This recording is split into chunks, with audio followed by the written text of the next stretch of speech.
The Midnight Stalker of Manila, a true crime tale. In the bustling streets of Manila, a late-night walk turned into a chilling encounter with a predator who vanished into the night until he struck again. It's just past 1 a.m. in Quezon City, Philippines, June 2023. The air is thick with the scent of street food and the distant hum of motorbikes weaving through the bustling streets. Maria, a 24-year-old nurse, trudges along the sidewalk, exhausted after a 12-hour shift at a local hospital. Her small apartment is only a few blocks away, and this route, past the flickering neon signs and shuttered vendor stalls, is one she's walked hundreds of times. It's familiar, almost comforting. But tonight, something feels wrong. As Maria passes a narrow alley, she notices a figure leaning against a wall under a broken streetlight. He's tall, dressed in a dark hoodie that swallows his frame, his face completely obscured by the shadows. Her instincts prickle, but she brushes it off. Maybe he's just waiting for someone. She pulls her jacket tighter and picks up her pace, her sneakers scuffing against the cracked pavement. Then she hears it. Footsteps, faint at first, echoing behind her. They're slow, deliberate, matching her rhythm. Maria's heart quickens. She glances over her shoulder, and the man is closer now, maybe 20 feet away, his hood still hiding his face. She tells herself to stay calm, but her hands fumble for her phone in her pocket. The screen is black, dead battery, no way to call for help. The street ahead stretches on, empty except for a stray dog rummaging through a pile of trash. The nearest vendor stall, usually buzzing with late-night customers, is closed, its metal shutters rattling in the breeze. She walks faster, almost jogging now, her breath coming in short gasps.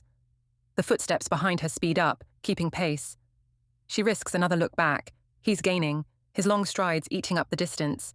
Panic surges through her. Maria breaks into a full sprint, her backpack bouncing against her shoulders, her sneakers slamming against the pavement. The footsteps turn into a run, heavy and relentless, closing in. Desperate, Maria veers into a side street, hoping to lose him in the maze of alleys. The narrow path is lined with crumbling walls and overflowing garbage bins, the air thick with the stench of decay.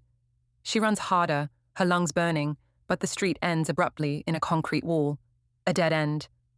She spins around, her back pressed against the rough surface, and there he is, standing at the mouth of the alley, maybe 15 feet away.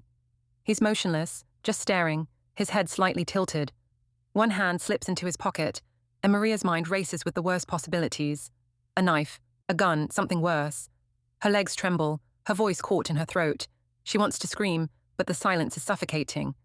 The man takes a single step forward, and Maria braces herself, her eyes darting for any escape. Then, out of nowhere, headlights flood the alley. A taxi taking a shortcut through the back streets screeches to a stop. The driver leans out, shouting, "Hey, what's going on here?" The man in the hoodie freezes, then bolts, his figure swallowed by the darkness before Maria can even process what's happening. She collapses to her knees, tears streaming down her face, as the driver rushes to her side. He helps her into the taxi and drives her to a nearby police station. Shaking, Maria recounts every detail she can remember. The man's height, his dark hoodie, the way he moved with unnerving calm. The police take her statement, promising to investigate, but with no clear description of his face, there's little to go on. They warn her to avoid walking alone at night and send her home, shaken but alive. For days, Maria can't sleep. She replays the chase in her mind, wondering what the man wanted, what he might have done if the taxi hadn't appeared.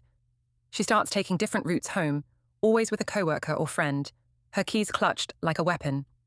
3 weeks later, she's scrolling through a local Reddit thread when her blood runs cold. A woman named Claire, also from Quezon City, posted about her own encounter.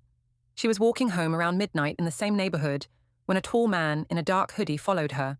He trailed her for blocks, his steps eerily silent, until she reached a crowded convenience store, and he vanished. Claire's description matches Maria's exactly. Maria contacts Claire, and they share their stories, piecing together the chilling similarities. They report the connection to the police, who confirm a disturbing pattern. At least 2 other women in Quezon City have reported similar incidents over the past few months, all involving a tall man in a dark hoodie targeting lone women at night. The police dub him the Midnight Stalker of Manila. Suspecting he's a serial predator, but with no arrests and no clear leads, the case stalls. Patrols increase in the area, but the streets of Quezon City are vast, and the stalker seems to melt into the city's shadows. Maria still lives in the same apartment, but she's changed her routine. She never walks alone at night anymore, and she carries a whistle and a fully charged phone at all times. Every time she passes that alley, her pulse races, her eyes scanning for any sign of movement. The midnight stalker is still out there, somewhere in the sprawling city, watching, waiting for his next opportunity. If you've had a terrifying encounter like Maria's, or know someone who has, share your story with Code Media. We're collecting true crime and horror tales from around the world, and yours could be next. Subscribe and hit the bell icon so you don't miss our next chilling tale.